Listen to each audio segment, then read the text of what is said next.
Baik, kita mulai.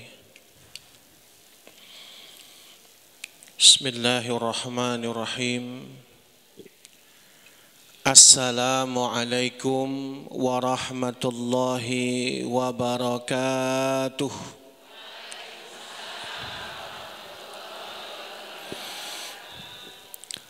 Innal hamdalillahi nahmaduhu wa nasta'inuhu wa nastaghfiruh. Wa na'udzu billahi min sururi anfusina wa sayyiati a'malina. May yahdihillahu fala mudhillalah wa may yudlilhu fala hadiyalah.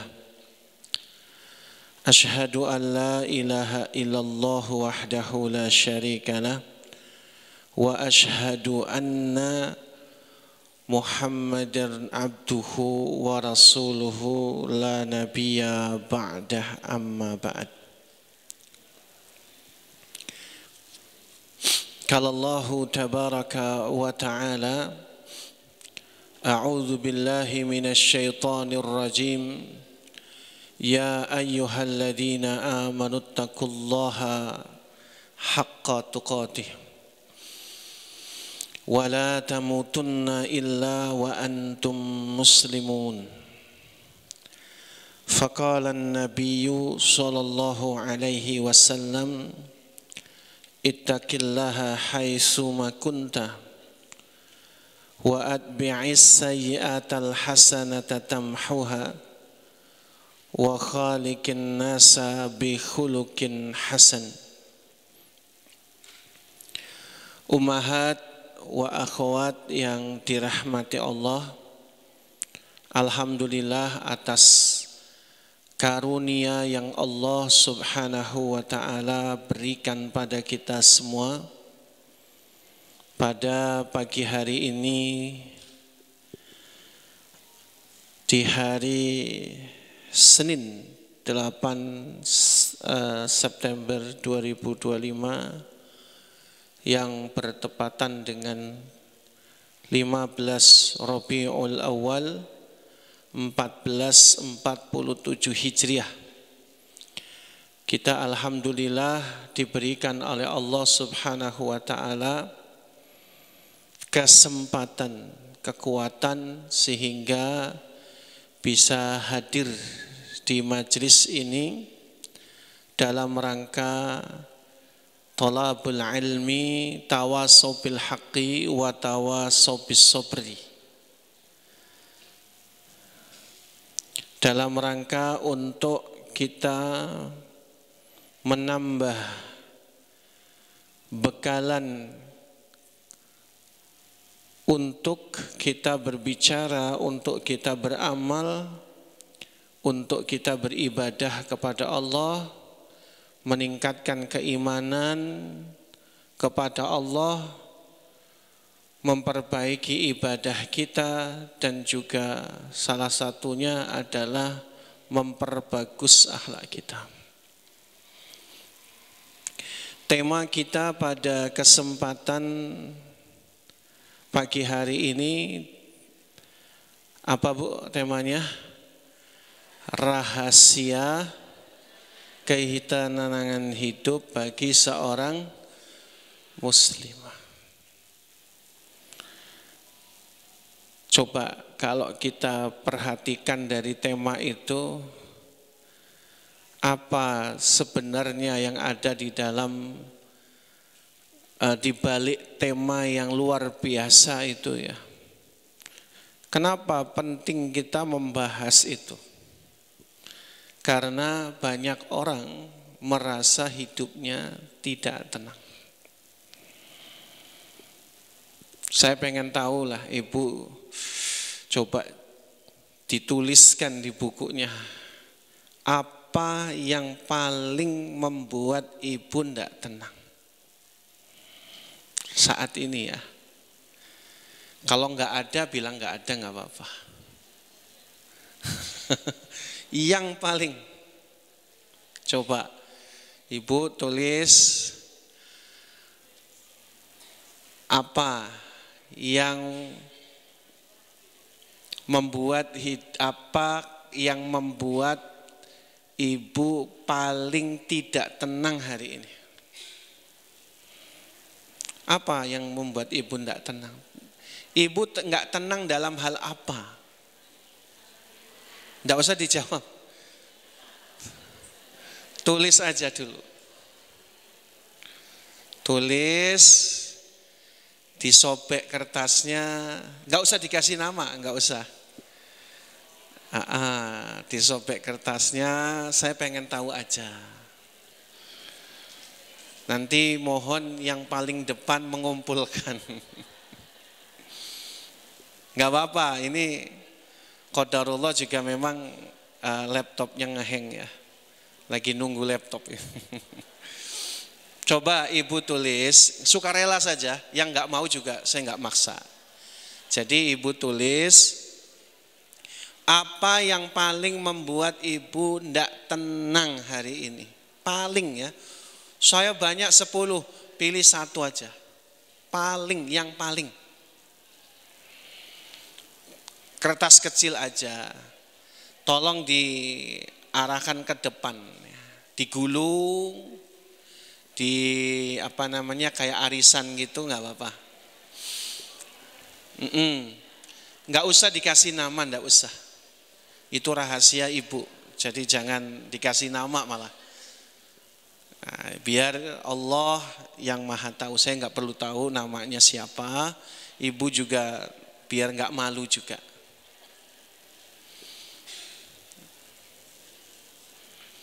Sembari menunggu proses. Bapak ibu atau ibu-ibu saudara-saudariku yang dirahmati Allah. Sembari saya menunggu ibu nulis, kita masuk pembahasan materi kita.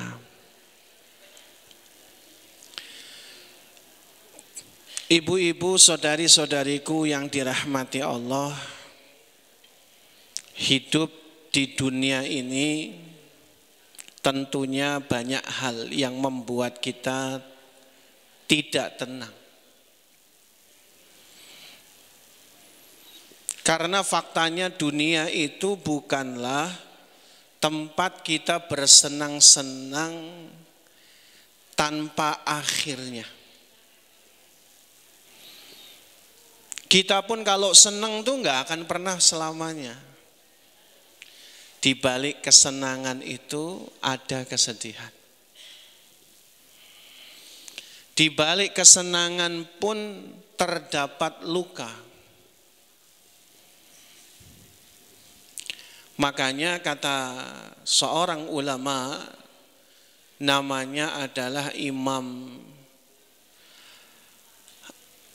Ibnul Jauzi, di dalam kitab Saidul Khotir, beliau mengatakan bahwa ad-dunya kal qawarir. Dunia itu seperti botol-botol kaca. Al-qawarir itu botol-botol kaca. Nampak indah, kata beliau, tasurru bin nadri wa tadurru bi kasriha.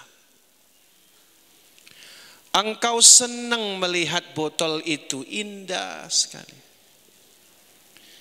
Tetapi engkau pun akan terluka ketika botol kaca itu pecah mengenai kakimu. Kenapa seorang Imam Ibnul Jauzi memberikan sebuah perumpamaan dunia seperti botol kaca, nampaknya indah tapi faktanya sering membuat luka. Siapa yang tidak pernah terluka hidupnya? Hidup ini memang penuh luka. Bukan hanya ibu, bukan hanya saudariku, tapi saya pun juga terluka. Sama. Dunia ini memang adalah tempat kita bukan bersenang dalam keabadian, tapi kesenangannya pun melahirkan luka.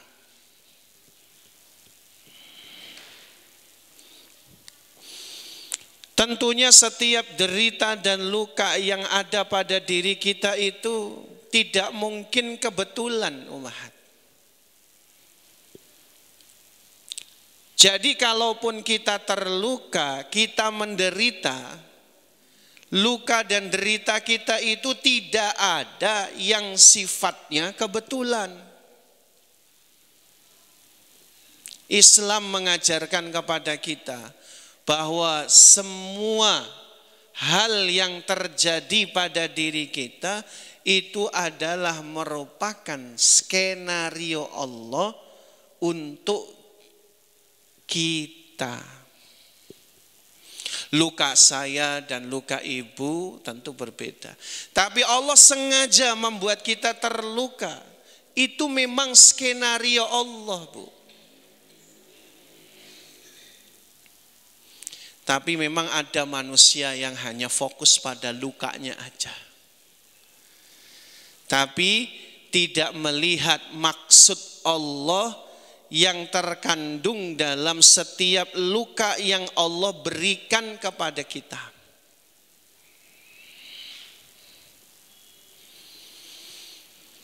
Dari dulu ketika manusia sudah diciptakan Allah sampai nanti manusia yang terakhir hidup di dunia memang untuk terluka.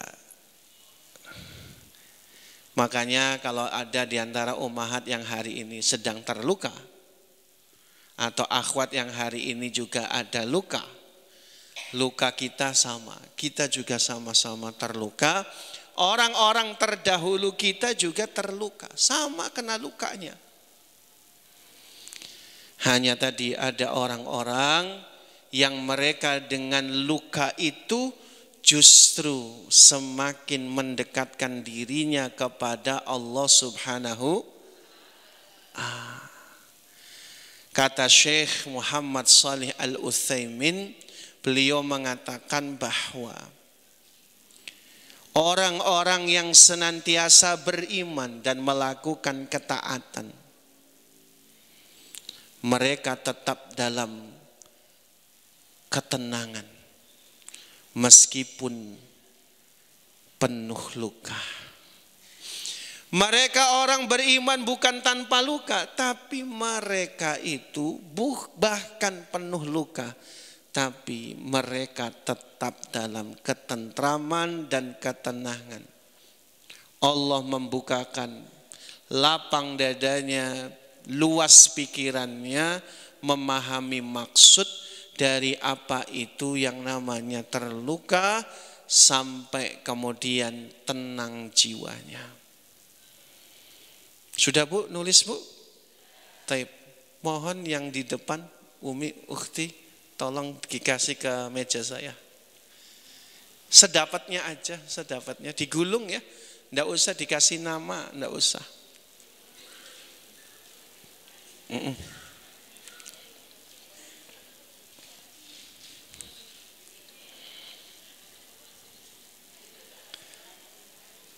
Ini maaf ya, saya kerjain pagi-pagi. Ya, syukran saja. Ada lagi silakan.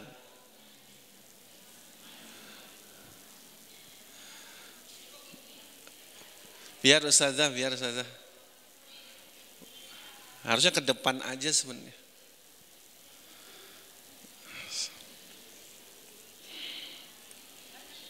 Ya, syukran jazakillah Ustazah. Afan ngerepotin ini. Ya, sebenarnya estafet aja sebenarnya dari belakang ke belakang. Nah, olahraga kan.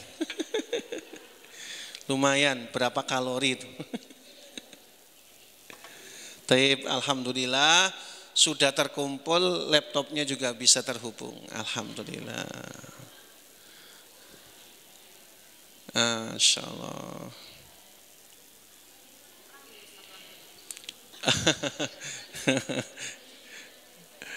Taib. Ummahat yang dirahmati Allah Ta'ala, jadi tadi kita sampaikan bahwa orang-orang beriman sekalipun mereka terluka, tapi mereka tetap di dalam keimanan dan ketentraman karena iman dan takwa mereka.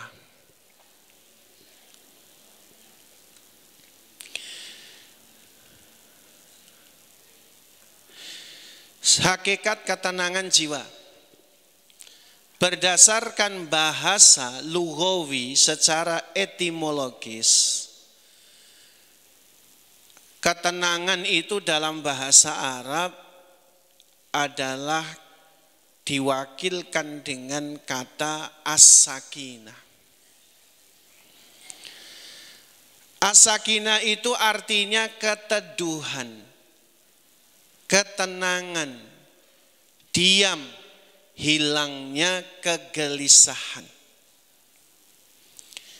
Yang menarik adalah kata sakinah itu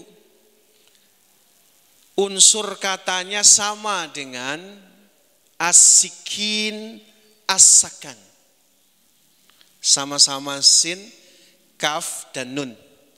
Sakinah itu unsur kata atau unsur huruf yang membentuknya sama-sama. Ain fi'lihnya, fa fi'lihnya, lam fi'lihnya sama. Sin, kaf, dan nun. Sakinah, sakan, sikin. Sama. Sakinah itu ketenangan. As-sakan itu rumah. As-sikin itu pisau. Apa analoginya? Allah menyebutkan bahwa sakinah itu, ketenangan itu sama unsurnya dari kata as-sikin, pisau, atau as-sakan, rumah. Umahat itu kalau kita lagi sudah bepergian keluar dari rumah, sedikit banyak ketika kita sampai di Adua ini, kalau yang merasakan terik matahari ya kepanasan. Atau juga yang ada lewat pakai sepeda motor ya juga kena debunya, kena anginnya. Capek. Duduk di sini saja di Masjid Ad-Du'a mulai dari jam 9 ya Mi ya? Hah? 8.30 setengah 9 sampai nanti jam 3 sore. Enggak ya, sampai maksimal jam 11 ya. Ya itu juga capek kan ya Bu ya.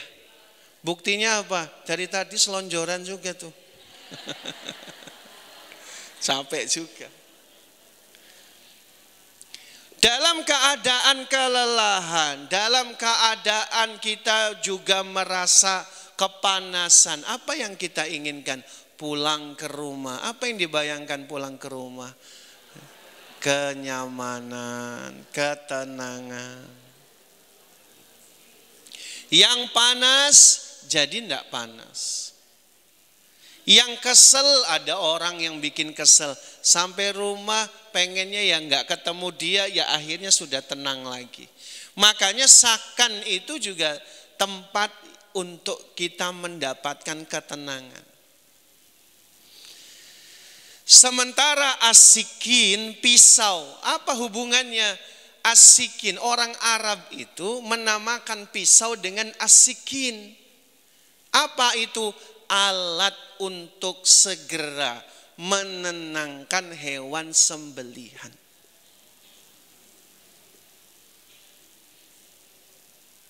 Kenapa? Kalau ibu pisaunya tajam, maka ketika ibu sembelih ayam, semakin tajam pisaunya, semakin cepatlah ayam itu tenang. Maksudnya bukan tenang, matinya tenang, enggak kejang-kejang lagi, segera dimasak, dimakan. Serem banget. Baru disembelih langsung dimakan. Dimasak dulu. Ya Allah. Jadi apa yang kita gabungkan dari 3 kata itu? Jadi sakinah itu bukanlah ketenangan tanpa masalah dan luka. Jadi orang yang dikatakan sakinah, bahwa orang merasakan ketenangan itu justru setelah terluka. Rumah tangga juga sama. Salah satu di antara tujuan ataupun yang sering dikatakan visi menikah itu agar rumah tangga yang sakinah, mawaddah, kalau ndak bisa rahmah, mawaddah. Kalau nggak bisa dua-duanya minimal sakinah. Jadi sakinah, mawaddah, warahmah itu sebenarnya klasifikasi kualitas hubungan sebuah rumah tangga. Kalau kita bisa mencintai itu bagus. Kemarin ada tuh ibu-ibu yang menyatakan bahwa Ustadz, ini ibu-ibu umur 63 tahun, Ustadz saya baru jatuh cinta sama suami saya. Ini beneran. Jadi menikah selama 33 tahun baru merasakan cinta sama suaminya.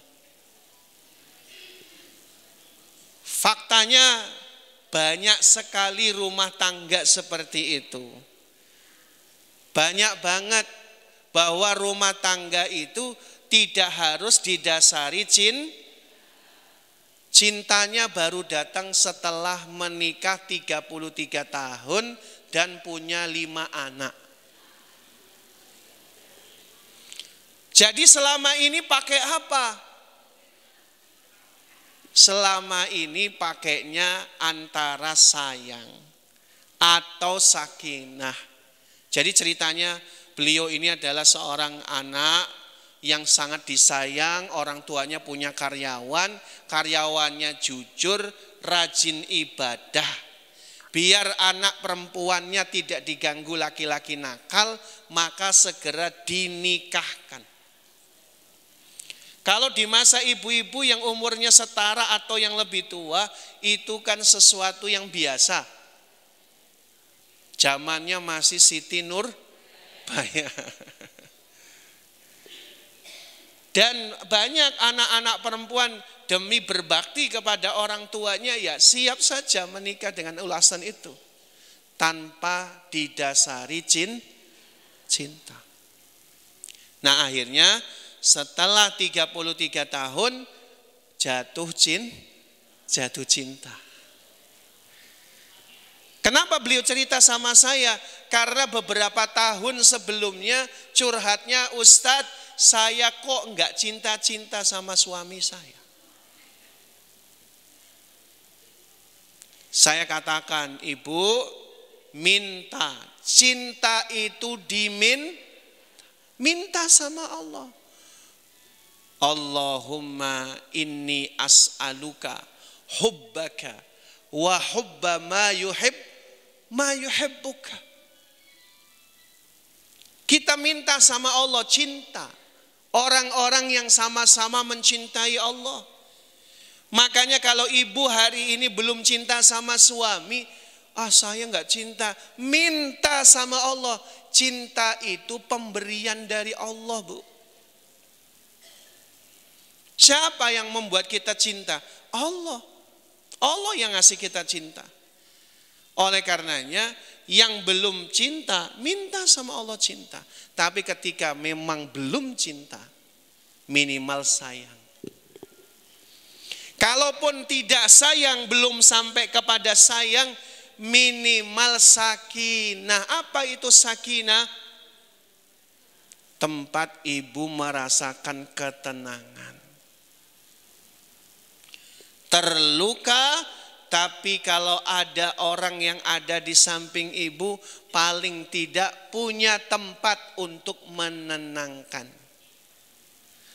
Kalaupun dia tidak menenangkan, minimal defensif lah, bertahan dari sumber ketidaktenangan yang lebih banyak di luar, yang kalau seandainya tidak ada suaminya. Makanya kalau kita bicara tentang sakinah, berarti hidupan rumah tangga sakinah itu kehidupan yang bukan yang adem ayem, yang gak punya masalah. Pasti banyak masalah. Tapi ketika dia terluka, dia tetap mendapatkan sakinah itu. Syaratnya apa? Nanti kita bahas.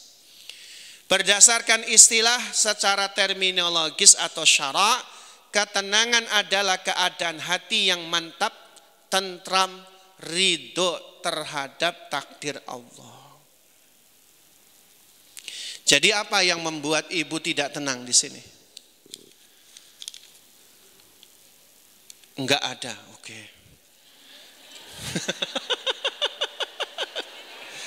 Masya Allah ya, enggak ada.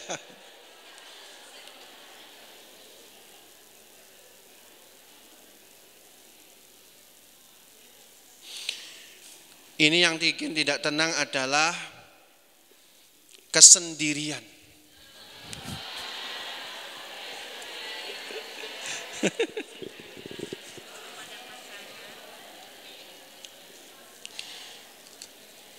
Ini mah pertanyaan ini. Belum pertanyaan Ibu.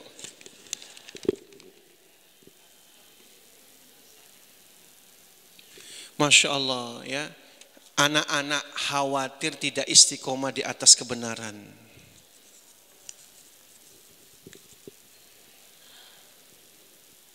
Masya Allah, bagus-bagus ini. Yang bikin gak tenang adalah pengen istiqomah dan terus beramal sebelum ajal.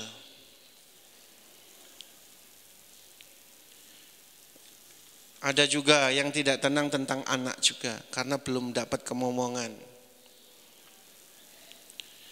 Ada yang tentang kesehatan.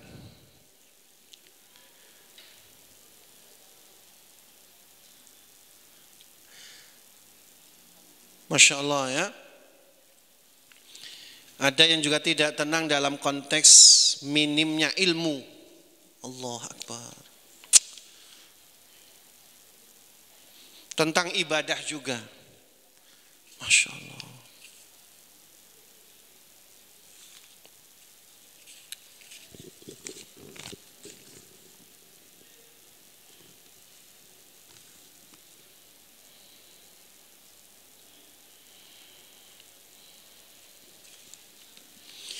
Tentang anak juga, ingin menikahkan anak.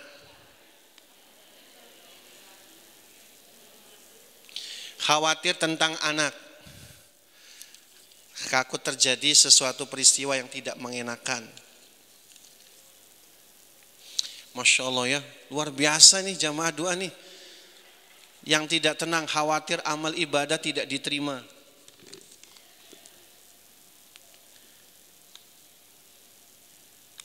Yang tidak tenang anak-anak dan suami karena masih lalai sholat. Allah Akbar.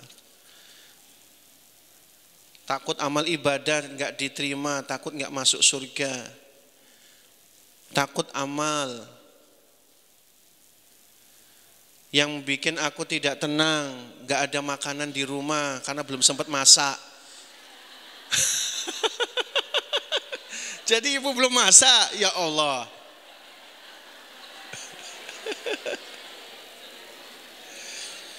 Bagus-bagus ya jamaah dua nih, takut amal nggak diterima, takut dosa tidak diampuni. Yang paling nggak tenang adalah saat anak belum pulang kalau maghrib. Ya Allah, luar biasa. Yang bikin nggak tenang adalah tambah umur tapi tidak tambah amal. Soleha semua ini ya.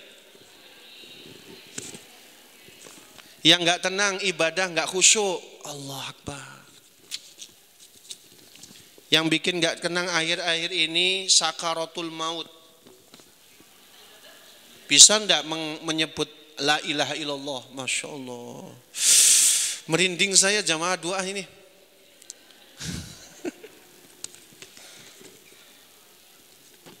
Ya, ketakutan, cemas dengan keadaan. Tentang sakit ya. Jadi sakit lambung kumat padahal udah janji sama Bu titik-titik mau ke doa padahal pagi ini.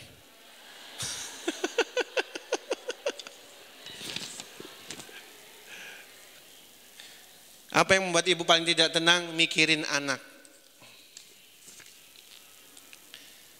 Anak juga, ini semua anak ya.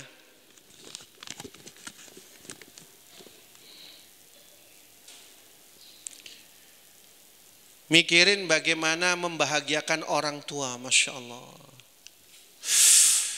Ini mulia semua nih. Anak lagi, kayaknya paling banyak anak ini.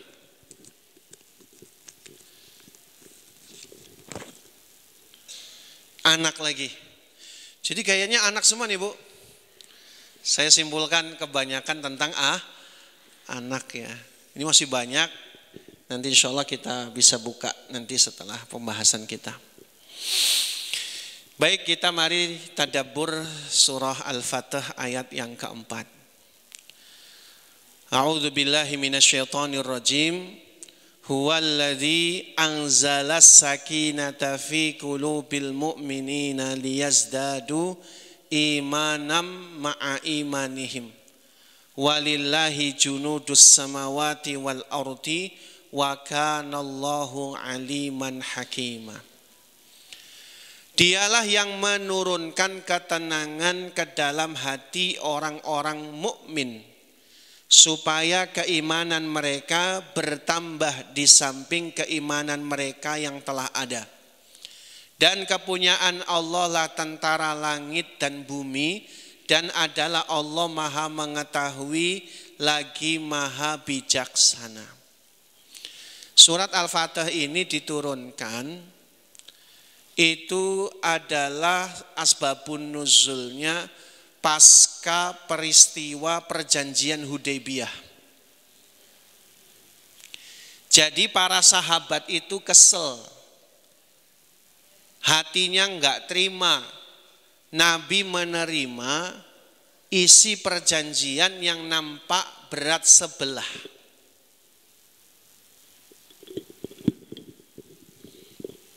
Jadi enggak menerima karena ada isi perjanjian berat sebelah. Apa itu? Yaitu adalah jika ada orang muslim yang masuk Islam, pulang atau pergi ke Madinah, maka dia harus dikembalikan ke Mekah. Ini ada pengumuman, Afan Ustadz minta tolong diumumkan agar mobil di atas bisa dipindah karena mengganggu jalan masuk kendaraan komplek. Mobilnya BE 1584 ANT. Mobil Avanza BE 1584 ANT yang punya mobil dengan plat nomor sekian mohon untuk dipindahkan. Juga mobil Yaris BE 1186 CD. Jadi mengganggu jalan komplek. Mohon untuk dipindahkan mobilnya. Baik, fokus pada pembahasan ini. Jadi ketika perjanjian Hudaybiyah itu isinya sangat memberatkan. Makanya di sini para sahabat grundel merasa bahwasanya terintimidasi oleh orang-orang Quraisy. Merasa bahwasanya berat sebelah isi perjanjian itu. Bayangin aja, yang masuk Islam pindah ke Madinah harus dipulangkan ke Mekah. Tapi kalau ada di antara muslim Madinah murtad ke Mekah, maka tidak boleh dipulangkan ke Madinah. Kan berat sebelah. Sesak dadanya sampai menjadikan mereka ini satu pertanyaan, kapan pertolongan Allah ini tiba? Berbelas-belas tahun mereka itu merasakan penderitaan gara-gara ulahnya orang kafir Quraisy. Maka turunlah surat Al-Fatih. Inna fatahna laka fatham mubina.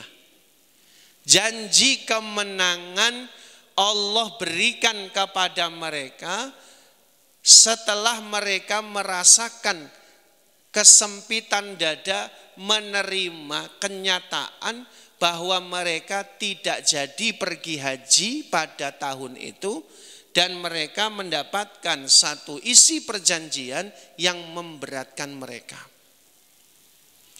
Sampai kejadian yang paling fenomenal itu adalah ada seorang sahabat yang dia kemudian harus berjalan dari Mekah ke Madinah untuk bertemu dengan Rasul. Karena perjanjian itu ada, sudah ditandatangani, maka akhirnya dipulangkan. Ini memang berat.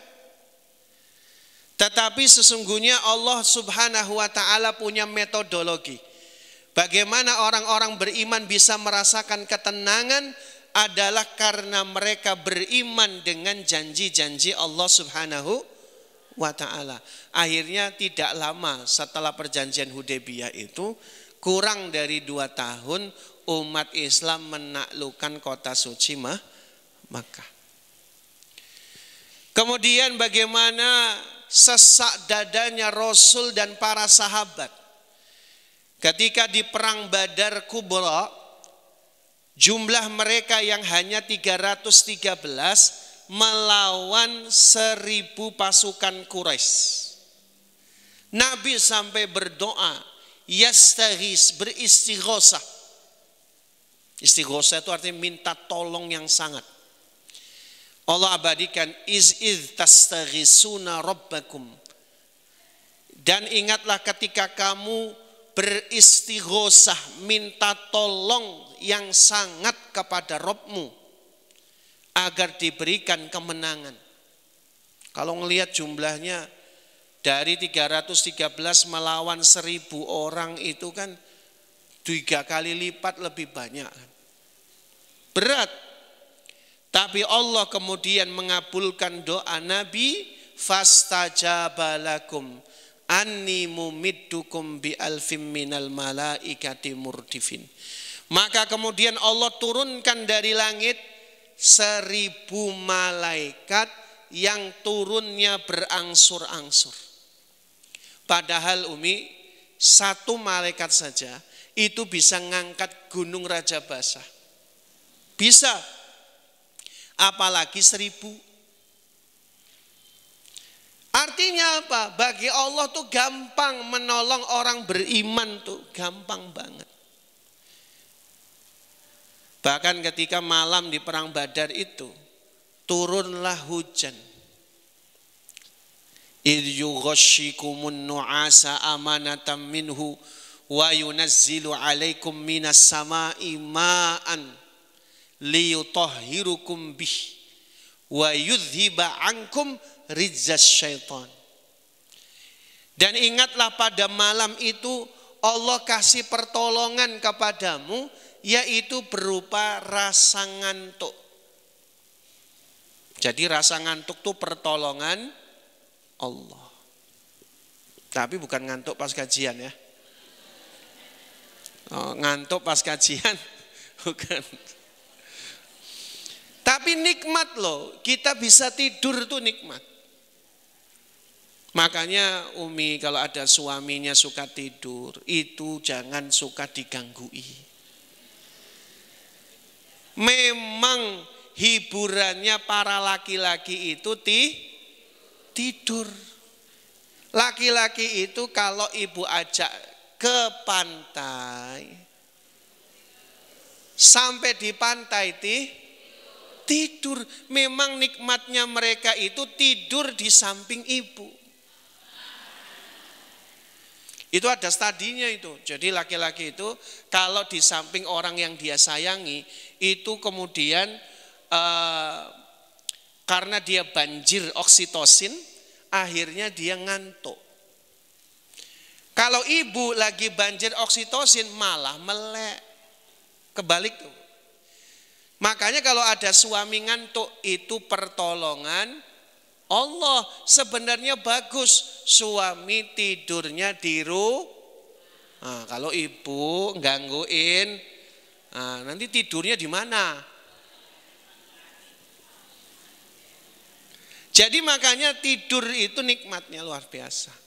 Bagi laki-laki hiburannya memang tidur, Bu. Cuma kalau tidur terus nggak kerja-kerja ya beda ini. Lalu kemudian Allah turunkan hujan. Ya, di malam itu hujan rintik-rintik, sahdu. Itu pun pertolongan Allah. Di sebalik tenda mereka, di tendanya musuh, hujan badai penuh angin. Apa yang kita dapatkan dari surat Al-Fatah ini? Bagi orang-orang beriman, luka, derita, musibah itu niscaya. Tetapi ketika mereka yakin dengan janji-janji Allah, beriman terhadap Allah dan segala kemahabijaksanaannya, maka segeralah tenang jiwanya. Kenapa kita harus merasa miskin padahal kita punya Tuhan yang maha kaya? Kenapa kita tidak optimis padahal Tuhan kita maha kuasa? Luka itu pasti ada, tapi cara mengobatinya adalah dengan keimanan kepada Allah Subhanahu wa ta'ala. Ketenangan hati itu buah dari iman dan tauhid. Sumber ketenangan hidup, orang yang beriman dan tidak berbuat syirik akan diberikan ketenangan hati, rasa aman dan petunjuk hidup. Ini kalau dada kita ini nggak punya keimanan, kita nggak akan pernah bisa sampai pada titik di mana kita itu merasa tenang jiwanya. Ibu punya duit segimana banyaknya, ada saja luka itu. Kadang laki-laki itu di waktu masa sulit nggak aneh-aneh, tapi kalau lagi banyak duit muncul aneh-aneh. Bukan yang di depan, yang lain. Kalau ndak punya iman, laki-laki itu aneh-aneh. Kalau sudah badan sehat, uang banyak, aneh-aneh sudah. Luka tuh. Tapi ingat, bahwa jikalau kita ini punya keimanan kepada Allah, seringkali ketegangan dalam hubungan, rumah tangga yang penuh konflik. Kadang-kadang masalah sepele jadi luar biasa. Bahkan pulang umroh aja berantem. Niatnya udah bagus, umroh bareng suami. Sepanjang jalan berantem terus. Apa yang diberantemin? Ya sekedar lelet, ya suaminya pengennya cepet, tak, ibunya sibuk dandan, ganti baju lama pula, ibunya sudah ngambek, udah bawa tas nggak dibawain, suaminya ngacir jalan ke depan, bayangannya ibu jalan gande, itu masalah, luka lagi. Padahal mau ibadah tuh. Ya sebenarnya kalau kita punya keimanan, tenang hati kita. Dalam situasi sulit apapun, ketika kita punya keimanan, tenang jiwa kita. Iman kepada Allah yang menunjukkan bahwa cinta kita kepada Allah itu lebih besar daripada cinta pada pasangan kita. Sumber segala ketidaktenangan itu adalah cinta yang salah sasaran. Makanya sering kita katakan cinta kepada Allah itu harus lebih tinggi daripada cinta kepada suami. Sekali berlebihan siap terluka. Kenapa? Karena cinta manusia itu ada, kadang tidak ada. Full, kadang tidak full. Cintanya bermusim, kadang ada, kadang nggak ada. Makanya ketika kita mencoba untuk berumah tangga ataupun berhidup dengan siapapun ya, maka jangan sampai cinta kita melebihi cinta kepada Allah Subhanahu. Allah sengaja buat kita terluka dengan apa yang kita cintai. Kalau kita lebih cinta kepada harta, Allah akan lukai kita dengan harta itu. Supaya kita sadar. Jadi kalau seandainya ibu punya pendapatan lebih banyak dari suami, ini kadang ujiannya lebih berat lagi. Kenapa? Karena kadang merasa sejajar dengan suami. Paling tidak kalau suami melarang, apa jawabannya, Bu? Enak aja, uang pakai uang saya sendiri kok. Paling tidak tuh. Itu sumbernya. Terluka, suaminya mangkel, merasa kehormatannya diinjak-injak, habis itu hilang romantisnya. Karena tersinggung, laki-laki itu nggak bisa dibahas masalah uang tuh nggak bisa. Maksudnya jangan kita sampai over dalam urusan itu. Sehingga apa? Sehingga kita berlebihan. Termasuk anak, Bu. Apa yang bikin gak tenang? Anak. Kalau kita terlalu cinta sama anak, melebihi cinta kita kepada Allah, Allah akan uji pada anak-anak kita. Anak sakit aja gak enak badan kita. Ibu kalau ngelihat anak sakit itu tersayat-sayat. Sebagai seorang ibu tuh merasakan betul kesusahan anak itu adalah luka bagi ibu. Tadi sebutkan ada anak yang belum menikah. Ada anak yang sudah menikah belum punya keturunan. Ada anak yang sedang sakit. Ada anak yang tidak sholat dan seterusnya. Tapi ingat, kecintaan kepada anak jangan melebihi cinta kita kepada Allah. Tandanya di mana? Kita nggak rela kalau anak kita mendapatkan kesusahan. Padahal Allah itu zat yang maha bijaksana. Supaya kita jangan berlebihan. Luka itu menyadarkan kita, jangan sampai kita berlebihan. Kalau tadi diantara ibu ada yang takut nanti kalau saya wafat nasib anak cucung saya seperti apa? Itu sudah overlap, berlebihan. Itu tugasnya Tuhan, tugasnya Allah, bukan tugas kita. Menjamin anak cucu itu tugasnya Tuhan, kita bukan menjamin. Kita yang bisa lakukan, lakukan. Tidak bisa ya udah. Itu semua adalah atas kemahabijaksanaan Allah.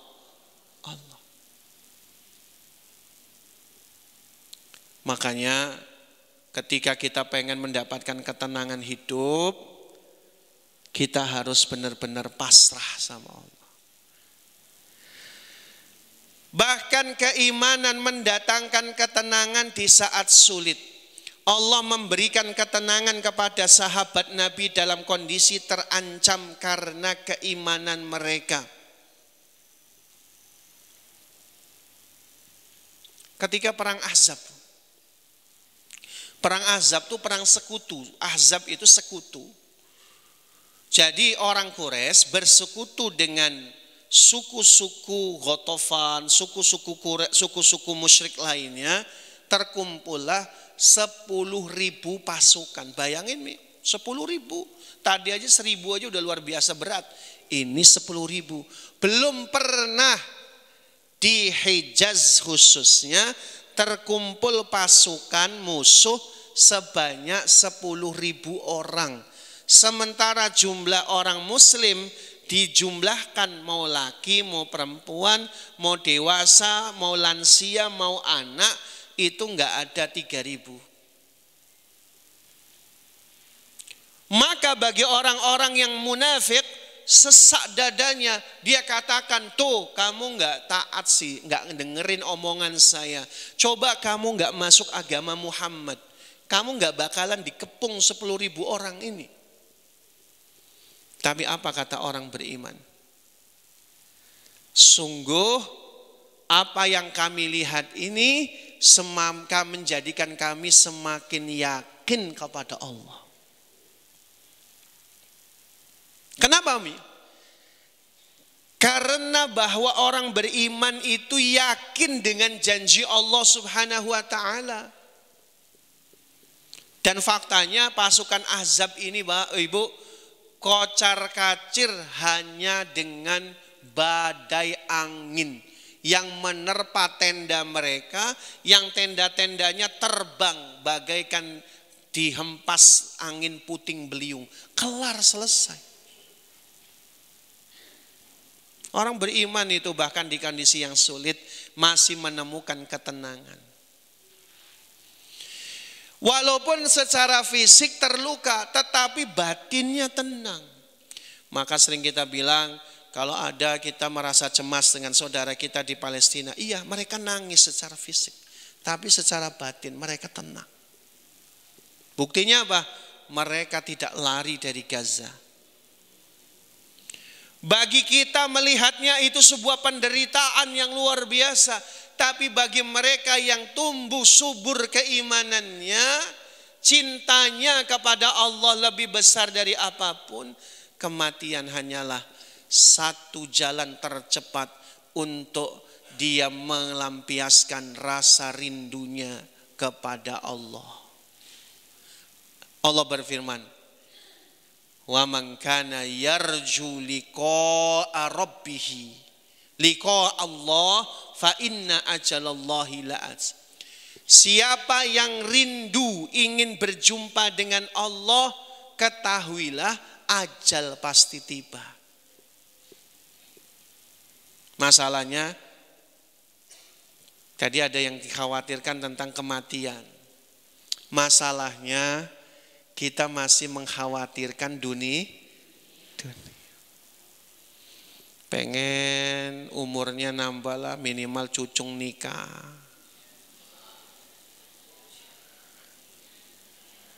Pengen nambah umurnya, ya pengen kumpul-kumpul.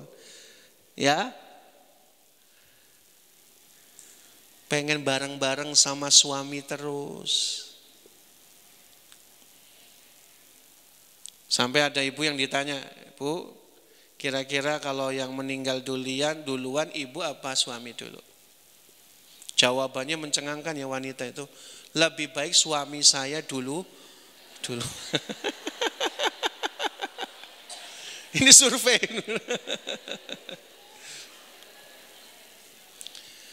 Enggak, bukan negatif karena pengen doain suami cepat mati, bukan. Alasannya bijaksana kok. Ustaz, suami saya itu gimana ya? Wong dia itu saya layani dari A sampai Z. Kalau saya mati duluan kasihan. Siapa yang layani?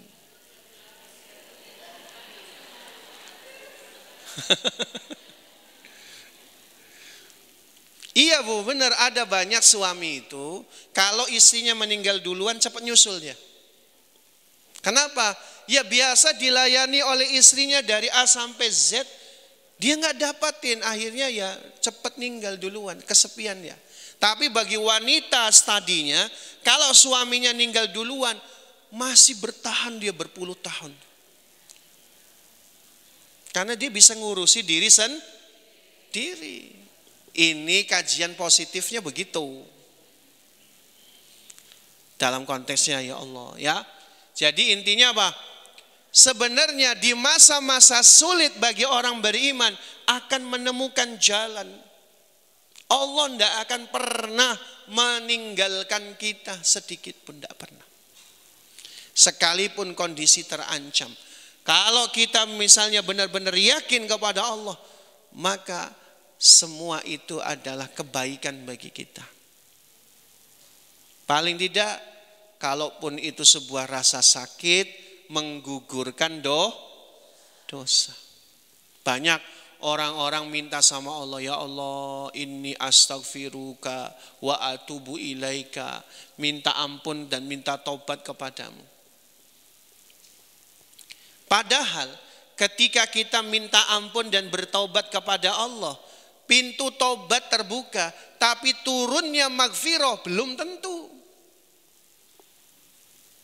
Maka kata Imam Hasan Al-Basri, inni astaghfiruka. Sini aku minta ampun kepada engkau ya Allah. Li'anni la a'rif mata satanzilul maghfirah, karena saya tidak tahu kapan ampunan Allah itu datang. Kita minta ampun sama Allah sepanjang umur kita, di rumah, di pasar, di jalanan, kita nggak tahu kapan turunnya maghfirah. Salah satu diantaranya kita hadir di majelis ini, barangkali diantara ummahat ada yang tidak paham apa yang saya sampaikan. Hadirnya ummahat saja, bisa saja itu turunnya maghfirah. Amin. Allahumma amin. Kalaupun tidak paham, ketenangan membuat ingin berbagi. Iman yang tenang mendorong seseorang menyebarkan kebaikan, membantu sesama, menjadi solusi dalam masalah sosial.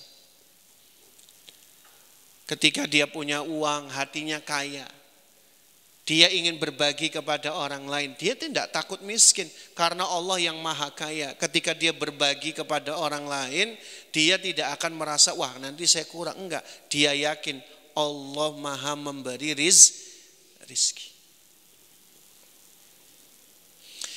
Contoh teladan dari Rasulullah saat dalam kondisi paling genting di Gua Sur, pada saat peristiwa Nabi berhijrah, Rasulullah berkata kepada Abu Bakar saudaranya, jangan bersedih, la tahzan, innallaha ma'ana. Kondisinya begini, Mi. Nabi itu sudah divonis bunuh. Di mana saja ditemui Nabi Muhammad dibunuh. Sementara Nabi Muhammad itu hijrah ditemani oleh seorang Sayyidina Abu Bakar. Maka Sayyidina Abu Bakar itu kalau gelisah, takut ada musuh di depan, beliau ke depan. Takut ada musuh di belakang, maka beliau ke belakang. Maka beliau kemudian mampir ke Gua Sur. Ibu tahu Gua Sur di mana? Di Jabal Rahmah. Jadi biasanya kalau ada jamaah haji umroh tuh ngumpul di Jabal Rahmah, itu ada Gua Sur. Guanya itu menjorok ke bawah. Jadi orang nggak akan tahu ada orang di dalam kecuali dengan jongkok. Karena guanya itu menjorok ke bawah. Maka menemukan gua ini nggak dihuni manusia, enggak. Saat itu banyaknya adalah dihuni oleh kalajengking. Jadi makanya Sayyidina Abu Bakar masuk ke gua itu menemukan beberapa lubang. Karena nggak mau membuat Nabi cemas, maka Nabi dipersilahkan masuk duluan di tempat yang paling aman, nggak ada lubang-lubang. Sementara lubang-lubangnya ditutup pakai tangannya Sayyidina Abu Bakar. Lubang-lubangnya ditutup pakai tangan. Sampai kemudian ada kalajengking yang di dalam liang itu, memang sarangnya dia. Maka kemudian Sayyidina Abu Bakar itu kena sengatan kalajengking biru. Dalam keadaan ketakutan, kekhawatiran, rasa sakit, beliau tidak berteriak sedikit pun karena khawatir mengganggu tidurnya Rasulullah SAW. Sampai kemudian datanglah beberapa kaki-kaki para pemuda yang mau membunuh Nabi tepat di mulut gua. Gemetarlah. Sayyidina Abu Bakar bukan takut mati, dia takut nggak bisa melindungi Nabi Muhammad SAW. Maka Rasulullah SAW bersabda, la tahzan innallaha ma'ana. Maka akhirnya apa? Allah selamatkan dengan adanya sarang laba-laba, ada burung yang tiba-tiba bertelur di situ. Yang membuat orang-orang Quraisy berpikir nggak mungkin di dalam ada orang.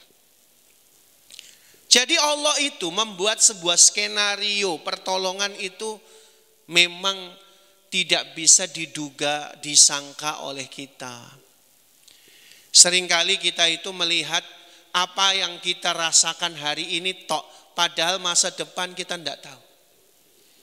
Berapa banyak ibu-ibu yang hari ini atau dulu merasakan kesusahan, tapi justru itu melahirkan kekuatan yang nanti membuat anaknya sukses. Karena teori peradaban itu, Bu, inferioritas, keadaan yang lemah itu melahirkan power, kekuatan. Akhirnya siklusnya kalau yang namanya kekuatan tambah kuat, lahirlah kenyamanan. Tapi kenyamanan nanti lahirlah kelemahan.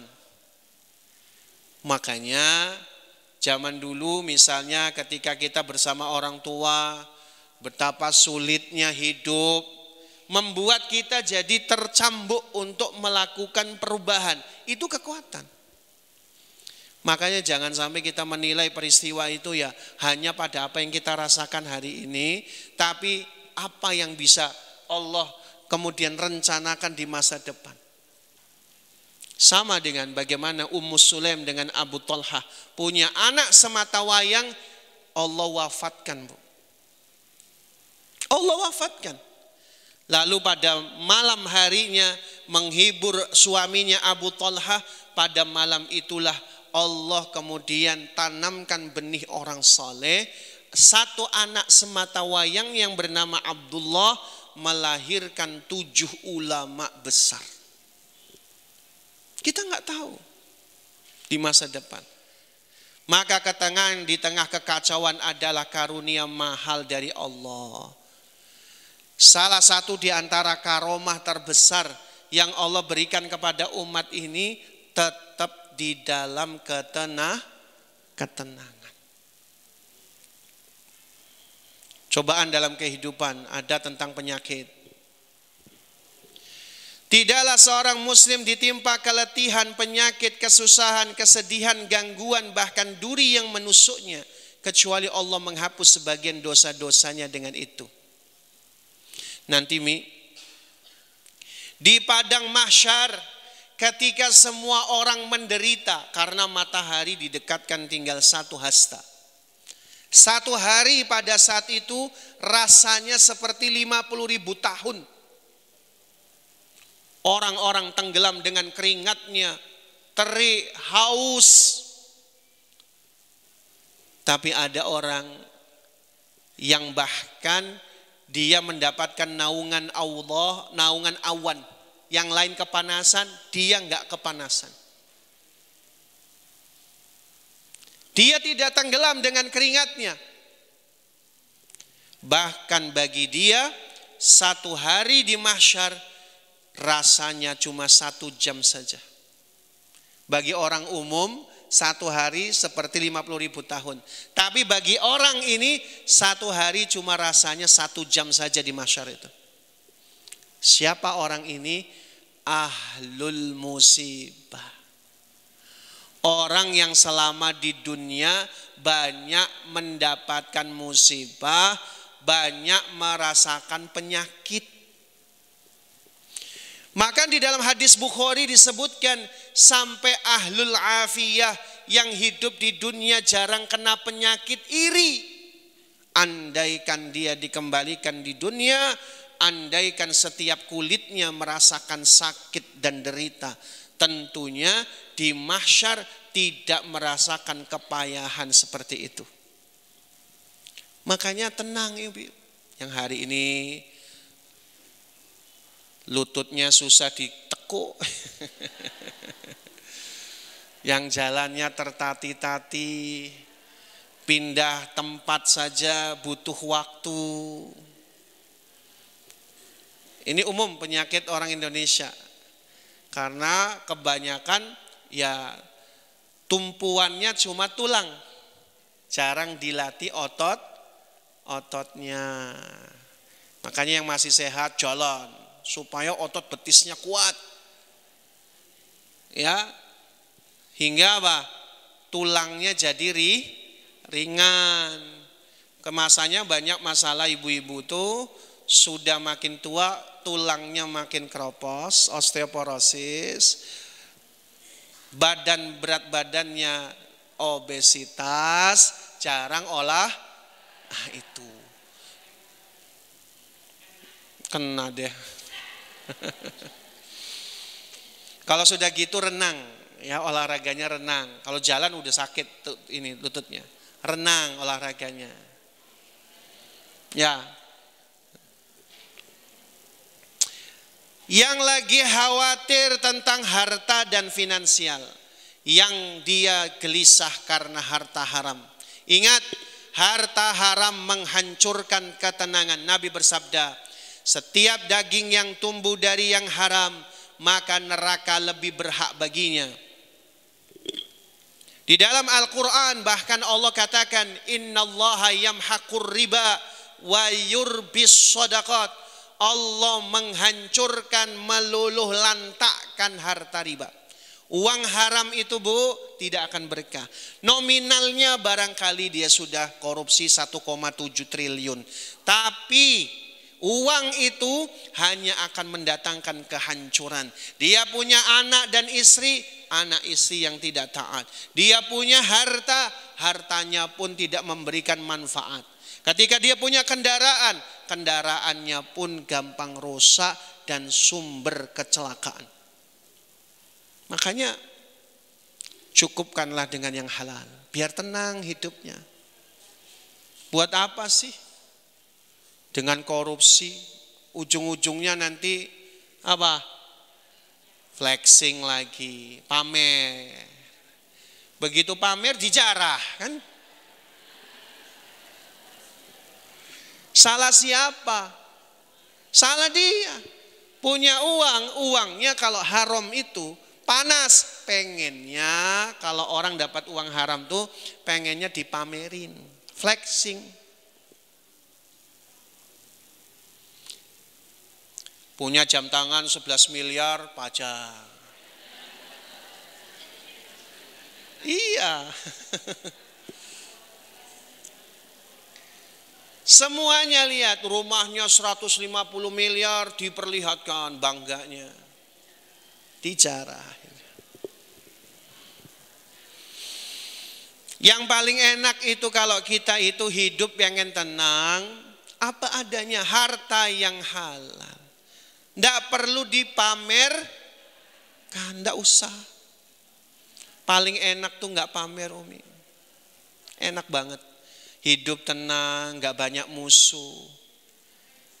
Apa kata Nabi SAW? Izhad fid dunya yuhibbukallah, wazhad fima indan nas yuhibbukan nas. Zuhudlah kamu kepada Allah, Allah cinta kamu. Zuhudlah pada apa yang di tangan manusia, cinta manusia kepadamu. Oh, manusia cinta. Manusia itu senang dengan orang yang tawaduk bersahaja. Naik KRL, seneng kan? Padahal ya naik KRL itu ya karena jaraknya dekat. Tapi ya orang tuh paling gak seneng kalau pamer-pamer gitu. Nah cuma tadi orang kalau punya kebiasaan umumnya, orang yang hartanya haram gak tahan gak pamer.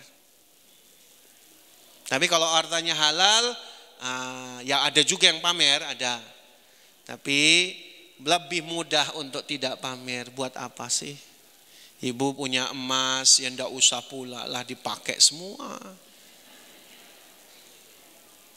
Ya, yang punya cincin emas, 10 jarinya emas. Udah gitu, kalau megang buku pun beda, megang bukunya gini. Kalaupun masak, masaknya gini-gini.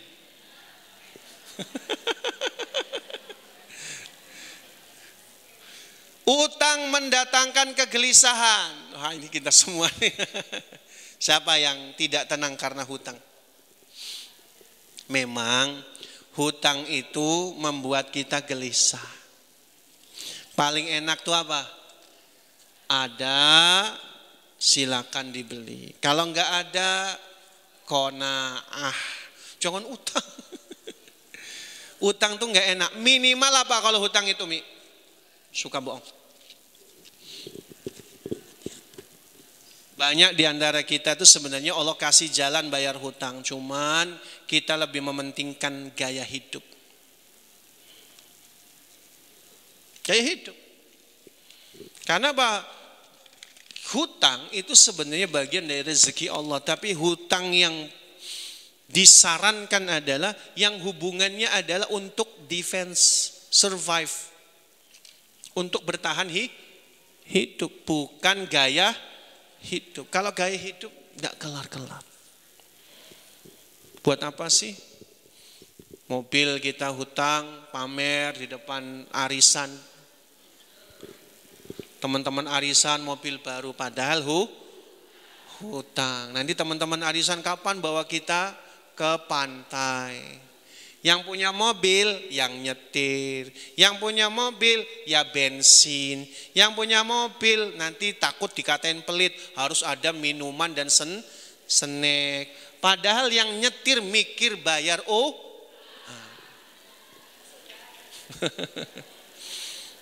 ya Bu ya. Paling enak itu apa yang menjadi kita kemampuan udahlah. Nggak apa-apa, ada ya silakan beli, Islam tidak melarang. Silakan punya kendaraan bagus. Kalau ada, kalau nggak ada, nggak usah memaksakan. Nanti pecah gelas itu, pecah. Kalau sudah pecah luka lagi. Apalagi kalau misalnya ibu ini pinjam sana, pinjam sini, pinjam sana. Akhirnya mencerai beraikan persaudaraan. Ketemu aja menghindar. Tuh. Bikinnya. Rasulullah sering berdoa dalam hadis riwayat Abu Dawud, ya Allah, aku berlindung kepadamu dari dosa dan hutang. Walaupun Nabi pernah berhutang. Nabi pernah berhutang. Tapi untuk basic needs, kebutuhan dasar, bukan untuk gaya hidup. Apa tentang keluarga? Cobaan bisa datang dari pasangan, anak, kerabat. Bisa. Semuanya itu adalah bagian daripada Allah memberikan kepada kita masalah. Sendirian gak menikah, masalah. Masalah, kesendirian tuh sepi. Tadi ada bilang, ada yang saya pengen gak tenang karena kesepian. Masalah juga, bikin gak tenang. Tapi punya suami juga, kalau suaminya belum baik, kesepian juga. Atau bahkan malah jadi tidak tenang. Berapa banyak wanita yang setelah menikah mengandai-andai single lagi. Survei membuktikan hanya 27% wanita yang merasa puas dengan suaminya. 27%. Sisanya tidak puas. Kecewa. Ya, cuma kalau orang beriman dipuas-puasin.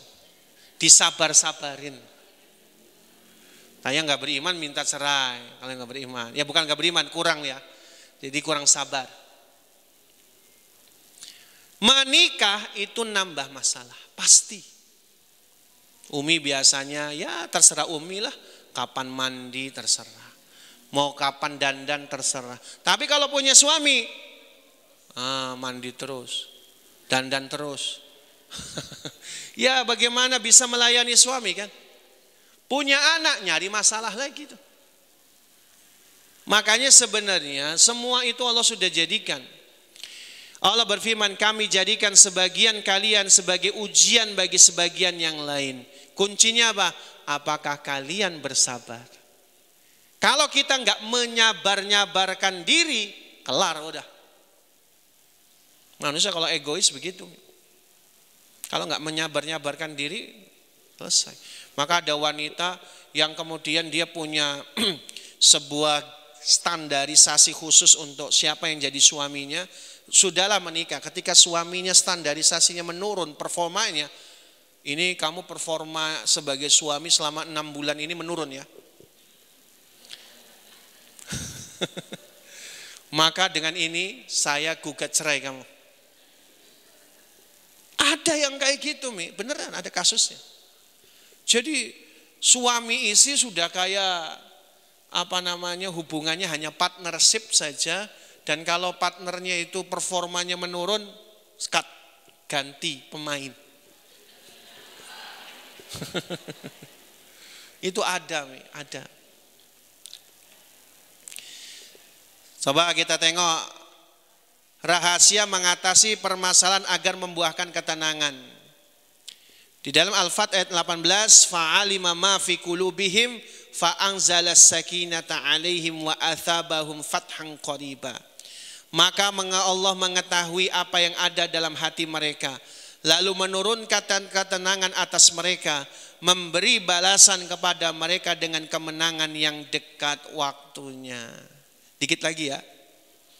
Berarti apa? Sumber enggak ketenangan itu di mana sumbernya? Hati. Hati kita. Jadi kalau seandainya kita itu terlalu galau, kata Imam Ibnu Qayyim itu sebabnya adalah dua. Yang pertama, al-hirsu bid dunya, hati kita terlalu obsesi terhadap dunia. Yang kedua, qillatul iman wal amalis soleh, kurang iman, kurang sibuk melakukan amal soleh. Kalau ibu banyak nganggur waktunya, maka umahat, ibu semua perempuan rata-rata overthinking, khawatir berlebihan. Anxiety itu dikarenakan terlalu banyak waktu kosong. Makanya sibukkan dengan amalan. Banyak baca Quran, banyak zikir. Biar apa? Kalau bahasa Jawanya terselimuri. Enggak mikiri masalah terus. Kalau kita itu diem nganggur, mesti mikiri luka terus. Harus dialihkan. Dengan apa? Banyak melakukan amal soleh. Tadi ngaji. Coba tadi bagus tuh, saya khawatir karena ada huruf-huruf yang belum saya bisa. Bagus, sibukkan. Kalau memang baca Quran itu menambah amalan kita, menambah kesibukan kita. Sudah selesai menghafal, sudah selesai tadabbur, sudah selesai, wah banyak banget. Makanya salah satu di antara progresivitas rumah Quran kebanyakan di Bandar Lampung rata-rata ibu. Bagus tuh, Bu. Paling tidak menyibukkan diri, enggak mikiri suami terus. Enggak mikiri. Jadi ibu-ibu makanya semangat. Itu menghilangkan segala kegalauan. Tapi penyebab hidup tidak tenang. Awas, jangan-jangan karena berpaling dari sholat. Sholatnya sering ditunda-tunda. Sholatnya tidak khusyuk. Atau tidak pernah baca Quran, zikir. Nah itu. Atau awas, bisa juga karena meremehkan dosa. Jangan-jangan masih suka gibah. Nggak tenang hidupnya. Orang yang suka gibah pasti akan digibah. Ibu kalau punya teman gibah, yakinlah teman ibu gibah itu akan menggibah di tempat lain tentang ibu.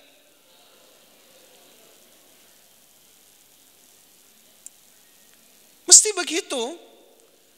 Orang yang menggibah mesti digibah. Maka hidupnya nggak tenang. Mikiri siapa yang gibahi saya? Itu hakikatnya. Karena kita juga menggibah. Kalau kitanya sudah berhenti gibah, itu sudah otomatis ada kekekalan energi. Orang juga capek gibah. Apalagi yang digibahin ustazahnya. Dan tidak bertobat. Awas, jangan-jangan yang bikin kita nggak tenang hidupnya tuh mulut kita yang tajam sama suami. Ya, Mi ya. Awas, itu bikin hidup nggak tenang, Mi. Makanya tetap tenangkan jiwa dengan kelembutan. Awas, jangan-jangan yang bikin kita nggak tenang itu adalah hasad. Kenapa kita selalu hasad? kalau ada orang lebih dari kita? Kenapa kita selalu terganggu hatinya kalau ada tetangga kita punya barang yang lebih baik dengan kita? Yang tasnya lebih bagus dan seterusnya. Itu bikin gak tenang. Atau terlalu cinta, atau karena bersandar pada diri sendiri. Terlalu bersandar pada diri sendiri, terlalu mengandalkan kepintaran, terlalu menyandarkan karena harta, kedudukan sosial. Itu bikin gak tenang. Karena pada hakikatnya manusia itu ada batasnya. Dikit lagi, menyanyiakan waktu, lalai itu banyak kosong. Kurang bersyukur, banyak mengeluh. Jadi itu sudah menjadi satu tali rantai. Banyak ngeluh, mesti gak tenang hidupnya. Solusinya apa? Jaga sholat, baca Quran, perbanyak istighfar, taubat, bersihkan hati dari hasad, bersyukur, ridho, tawakal, gunakan waktu dengan baik, terima takdir dengan lapang dada. Hasilnya apa? Hati jadi tenang, jiwa jadi tentram. Kenapa? Terkoneksi dengan Allah. Dosanya diampuni, hatinya disucikan. Maka tadi ada pertanyaan menarik terakhir nih. Saya khawatir saya meninggal tidak bisa mengucapkan la ilaha illallah. Bagus tuh. Itu bagus.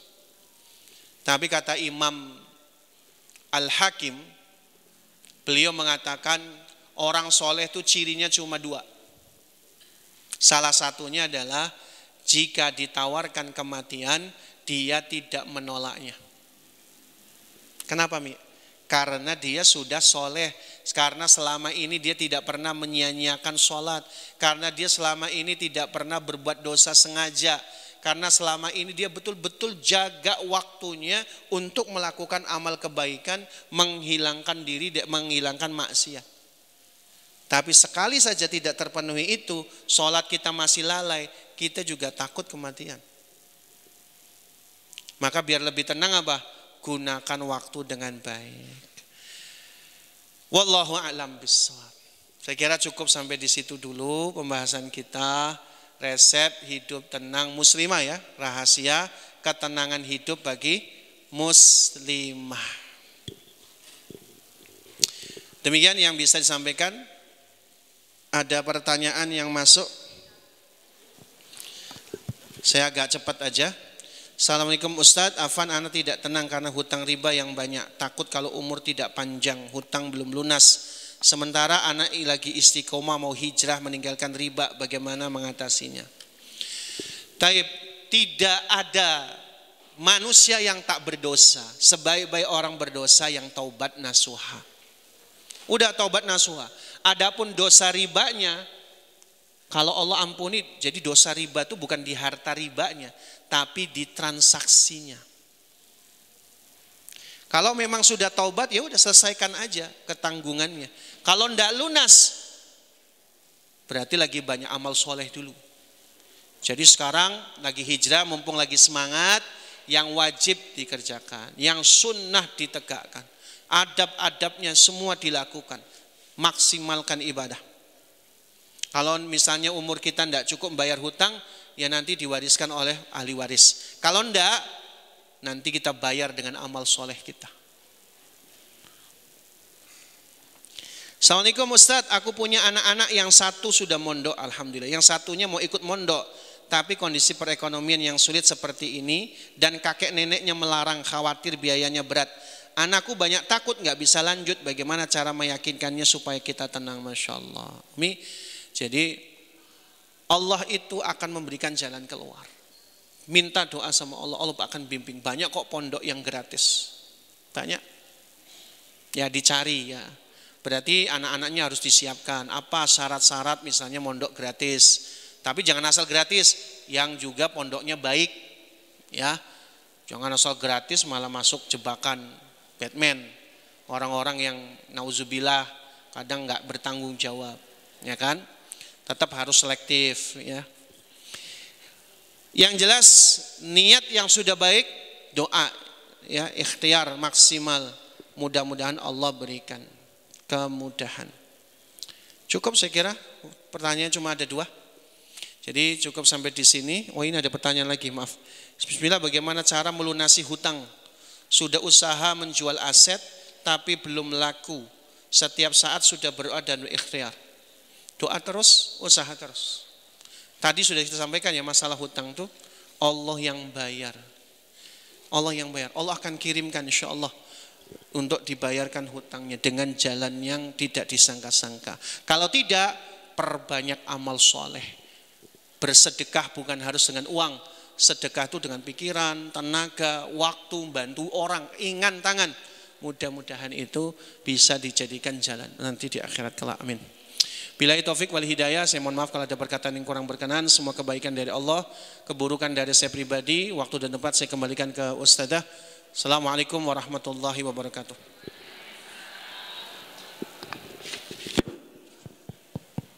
Kisah inspiratif, hukum Islam, adab seorang muslim, tata cara beribadah, amalan kehidupan, motivasi sukses dan cara bisnis, parenting Islam dan Samawa.